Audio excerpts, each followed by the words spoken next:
What's up, nerds? GozMaster here with another Magic the Gathering puzzle quest. Today's quest, Tanazir Quandrix, one of the Elder Dragons that's on sale for part of the big package that's available, or at least was. Many people got this. I couldn't resist after I saw what some of these did. They're just too powerful. 21 mana, legendary, flying, trample, bravery, 7/7, blue-red Elder Dragon. When this creature enters the battlefield, double all buff values of target creature you control. Cool. When this creature attacks, you may have the base power and toughness of other creatures you control become equal to this creature's power and toughness until end of turn. I've tried finagling and adjusting and tweaking and cheating, and I just don't need to do it. You just need this card and a lot of tokens. Game. It is ridiculous how powerful this card is.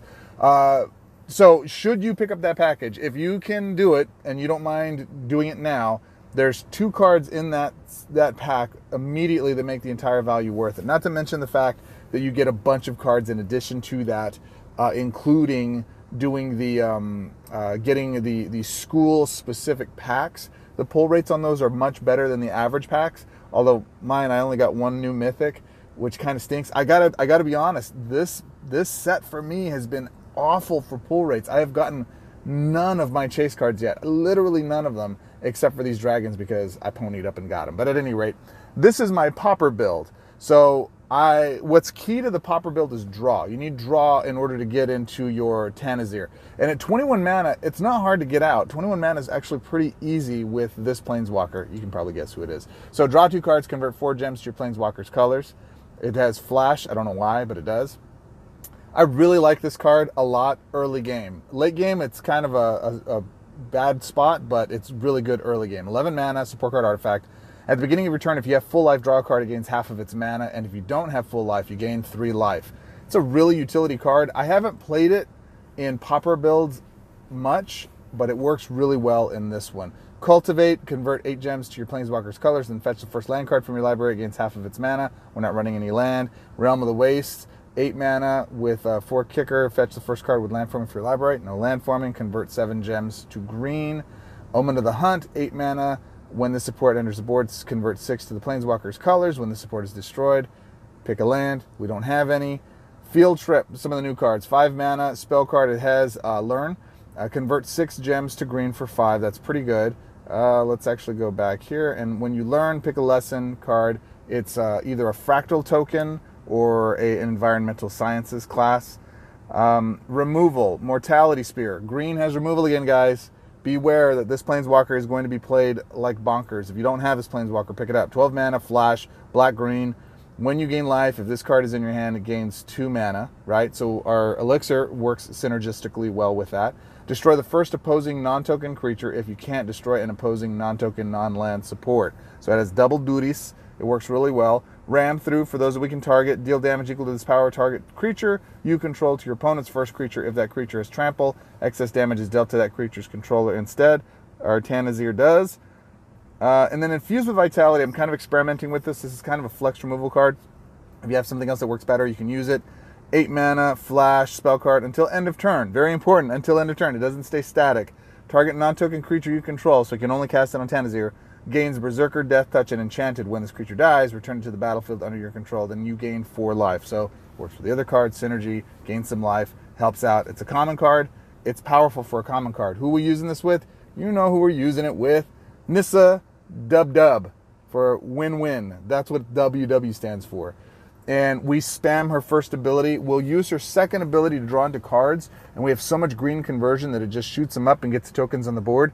This deck wins ridiculously quickly. The strategy is get Tanazir out, up to your first ability, just start spamming your first, get it out. If you have a massive cascade, then you want to go ahead and use that to get your other Planeswalker ability out, or the secondary ability, and then you just power that up. All right, so we draw cards, convert, get some conversion, good, there we go. All right, got to get to our first ability though, come on.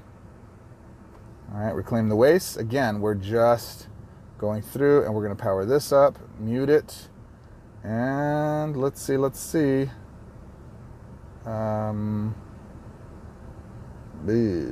Okay, I guess we're going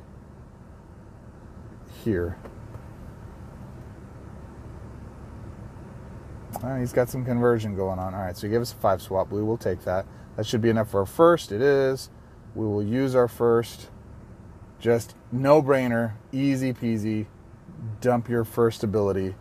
And we don't need 2 ram through, so we're going to go ahead and ditch one of them. And this is basically like a control deck. Essentially, you're just going through and trying to ramp up into drawing. And right now, I have... literally, I don't have Tanazir. You got to draw into Tanazir, so now is a good time to draw Tanazir. So we will do that, and we're going to try to get this to cascade in some way, but I'm not seeing anything. I guess we'll go... I mean, technically, you should take this black swap here, because black is good for us. Oh, that's -1. Actually, black is our worst. But then it gives us the potential for a white and a green, but we're just going to take our easy low-hanging fruit, especially since he's green. We want to make sure we're using that ability. Now we got our first and second ability up, so we're going to go ahead and use those. All right, and boy, we're getting all kinds of death from those. All right, so we should be able to get him out right here. Let's go ahead and go there. There, he's out. And it's when he attacks. Nothing happens until he attacks. But that essentially is... I don't know if that's quite game yet. Let's see. Do I have my first ability? No, I do not. So I'm going to have to... let's go here. Blue. Good drop. Got it. Got some more conversion. Got our first ability. Confirm. Doesn't get us anything. We're destroying their support. We're saying confirm. 56 points of damage. One swing. One turn. One. Just one.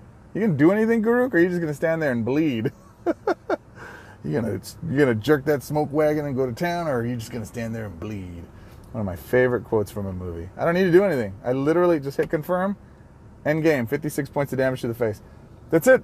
That's all it does. It just wins. It just ridiculously wins. Again, the Flux card might be that if you have a better removal card in the the final card in that build. Let me show it to you one more time so you can screenshot it. Again, Infused with Vitality might be a Flex card, but I really love Cosmos as a Elixir. You didn't get a chance to see it. You can see, though, how dominant it was. Again, that was in Training Grounds, but this isn't the OP build. Let me show you the OP build. It's bonkers. And you can use Nissa, but I'm going to show you a different build. My Mythic build. Now, before I go into the Tanazir's build, I want to talk about what my core is, basically, for just about every deck I'm building right now. Almost every single deck has these 4 cards in them right now. Prismatic Bridge. If you don't have it, go get it. It's important that you get this card.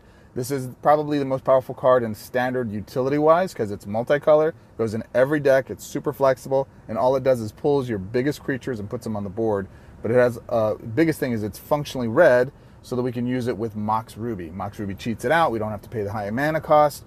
As long as Mox Ruby doesn't get in some corner where it can't be matched very easily, it's pretty much an auto win for most of the things you're trying to do. You know what Prismatic does, you know what Mox does. Now I use Whirlwind of Thought in this deck, and I've fluctuated between this and Song quite a bit. I actually prefer Whirlwind more. I want the cards in my hand. I don't want them to be full mana and then drop. Whirlwind of Thought actually is serving me better than Song. Song is still a more powerful card, but with this core, this is the card that goes with it. And the other card that goes into this for me is Chromanticore. I love this card because, again, it's another 5 color. It's super flexible. It gives us lifelink. It gives us Defender. It helps us control the board. And it helps us do all kinds of different stuff to actually auto-win. So much so that we don't normally need Ruinous Ultimatum. We normally are just throwing this out, but this is part of the core because if they have supports on the board, they're getting sneaky. This is a way to deal with almost every support that's available out there that would be stopping us from getting it. So there you have it. Ruinous, which is 3 color. Chromanticore, which is 5. Whirlwind, which is 3. Mox Ruby, which is colorless, but gives us all the red for free in our deck. And then, of course, our Prismatic Bridge. I really love this core inside of Karn, because it bumps all of his mana bonuses up. I can go fetch those cards. It makes Karn darn near unbeatable. It's one of my favorite planeswalkers to play with. So, Tanazir, you know the drill. He's blue and green, so we have to get him out by actually hard casting him. But if we're talking tokens, now if we're really talking tokens, But if we're talking tokens, and this is what we're wanting to do with Tanazir, is to maximize his ability, you know there's only one creature, one engine that's going to do it better. I tried Scute, I tried token card generations. The most powerful token generator is Phylath World Sculptor. 24 mana, legendary 8/8 red-green, so we can cheat him out. Creature elemental. When this creature enters the battlefield, create X forest tokens. X is the number of green gems. Landfall green. Target elemental creature you control gets plus X plus X, or plus X plus X. This effect can trigger up to 2 times per turn. X is the number of green gems on the board, so it makes them stronger because we have some green. But I'm not running green conversion in this. You don't need it because you won't ever need to go ramp up to it. You just need Warstorm Surge. 14 mana for a rare enchantment, Force Shield. When a token creature enters the battlefield under your control, it deals damage equal to its power to your opponent's planeswalker. This effect can trigger up to 4 times per turn. So accumulatively, so if you have 1 token, it does 1 point of damage. You have 2 tokens, it does 2 points of damage. You have 15 tokens, 15 power, it does 15 points of damage. You have Phylath on the board, and then you also have Tanazir, and that works. Now, if you have Phylath on the board, you have Tanazir, that winds up working really, really well. But the big problem I found in most decks is removal, right? Ruinous ruins your day. Terragrid is one of my favorite decks to play, but you need haste. You need ways to make it go faster, or else it just doesn't work. Enter Molten Echoes. This has so much synergy with this deck, it's not even funny. 13 mana, support card enchantment. When a non-token creature enters a battlefield under your control, reinforce it until end of turn. That creature gains haste until the beginning of your next turn, right? Very powerful. So not only do they hit the board and get haste, it hits the board, reinforces them, and then they got haste. Speaking of reinforcements, Twin Flame, 5 mana for a rare spell card, reinforce target creature you control until end of turn. Then you may drain 8 mana from your hand. If you do, repeat this effect once. So if you have something in your hands like Ruinous that's full mana, you mute it, use this, double it up twice, gives it more power. And who do we use this in? If all of this reinforcement wasn't enough, who are we actually going to use it with? It is my boy Sarkhan, the Unbroken. And Sarkhan's third ability reads, Sangrate Overlords, level 4. Fetch the next 3 creatures with power 6 or greater from your library and give them full mana. Then all creatures in your hand gain haste. So we go get this bad boy. We do the thing with him, do all the things that we would normally do, and then destroy them. Hey, Koth, how you doing? Pretty simple deck you're running there. I'm sure Greg's going to pilot it perfectly. Let's go show you what this guy, this red planeswalker, can do. All right, Kothy boy, show me what you got. Let's see. Right out the gate, Mox Ruby. That's what you want to do. You want to go ahead and mute that.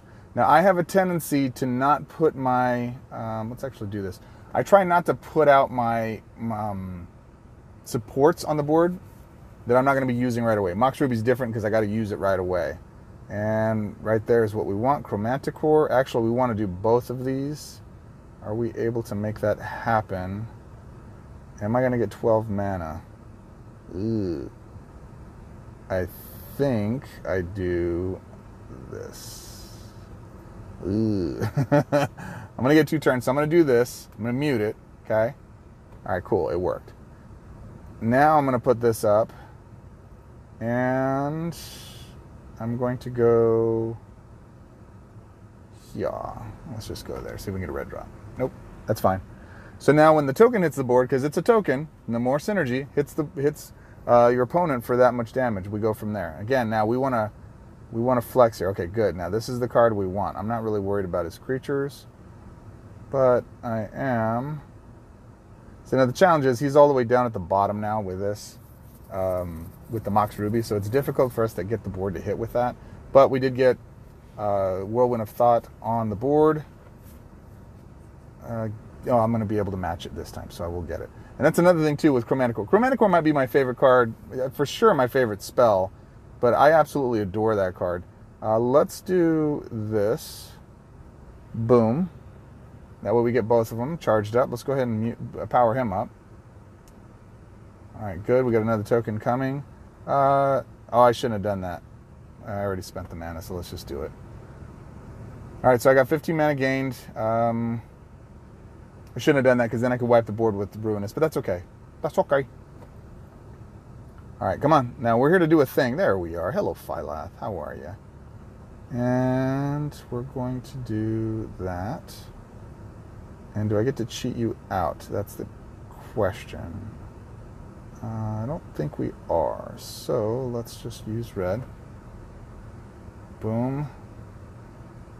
We'll take all the drops. And you can see we got his third ability powered up. It's game. Literally game.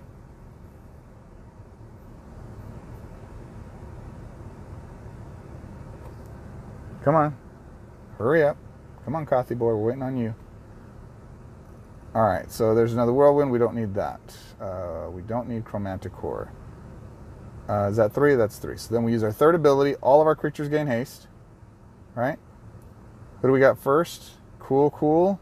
All that's good. Can we get Phylath out?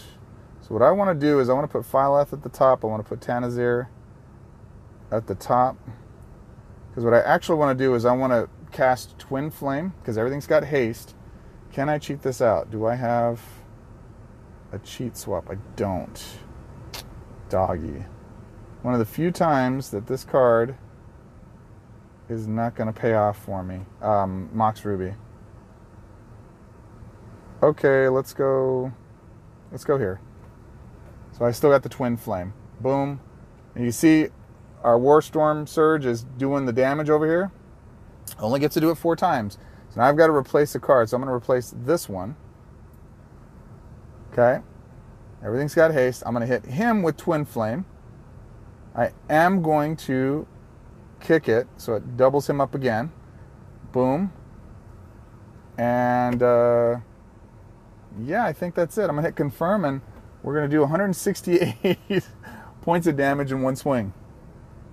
Pretty much how it works. Every stinking time.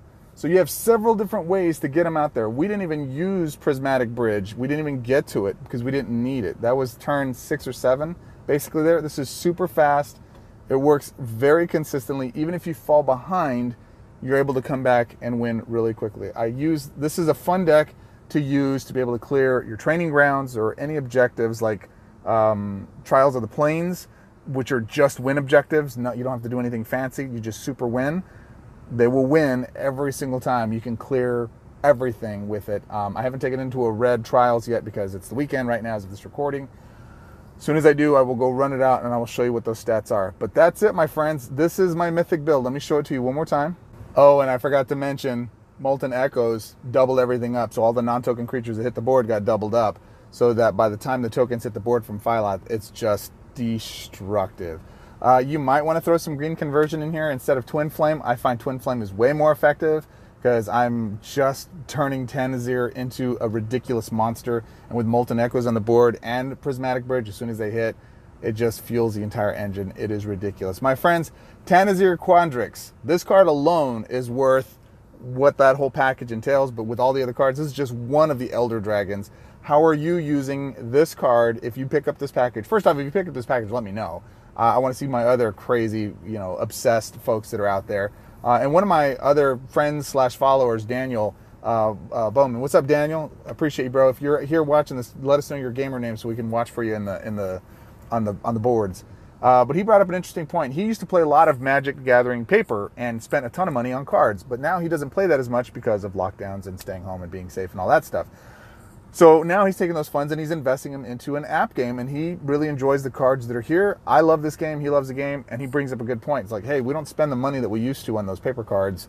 If we buy every now and then, or like 1 month of, or a couple months of VIP, it's a pretty small drop in the bucket for the level of amount of entertainment we get out of this. And I get hours of entertainment out of this almost a day, every day. I love this game. I play it nonstop. I might be a little bit addicted. We'll see. But the key here is that if you see value in the game, I highly encourage if you can pick this package up, it is well worth it. Just this one card alone is completely bonkers. It's broken. It's a lot of fun. If you see this card drop on the other side, on your opponent's side, you better have a removal spell ready and waiting for any kind of OP card like this, especially in like mega events. This card will end the game, especially in Nissa World Waker's hand. It just ends the game. If they've got green conversion and they're dropping this guy in there too, game over, man. It is insane what this card can do. So be mindful of that. You guys got to make sure you have some targeted removal will work with this, or non-targeted flash removal, so you can keep it from hitting the board or doing any kind of stuff like that. As soon as it's out, And if they don't have haste, like that's the one thing with Nissa Worldbreaker that's good. She doesn't have a way to get haste. Not right now, at least not that I'm aware of. And so because of that, he hits the board, you got one turn to destroy it. You better do it because that's going to be your only shot to get it done. That said, my friends, what do you think of the set? Is it worth it? Comment below. Let me know what you think. And as always, I appreciate you. You could have been anywhere in the world. You chose to spend this last 20 minutes with me here going over this ridiculous deck. I love it. If you've got another way of breaking it, I'd love to hear your comments in the comments below. And as always, join the party. Like, subscribe, comment. Let me know what your gamer name is. And as always, we appreciate it. You really help the channel out when you comment and engage with this. It helps put this content in front of other folks. And I ain't getting paid for this. It's just for fun. I hope you enjoy it because I do. And until our next quest, my friends, swords up. I'll see you in the next one.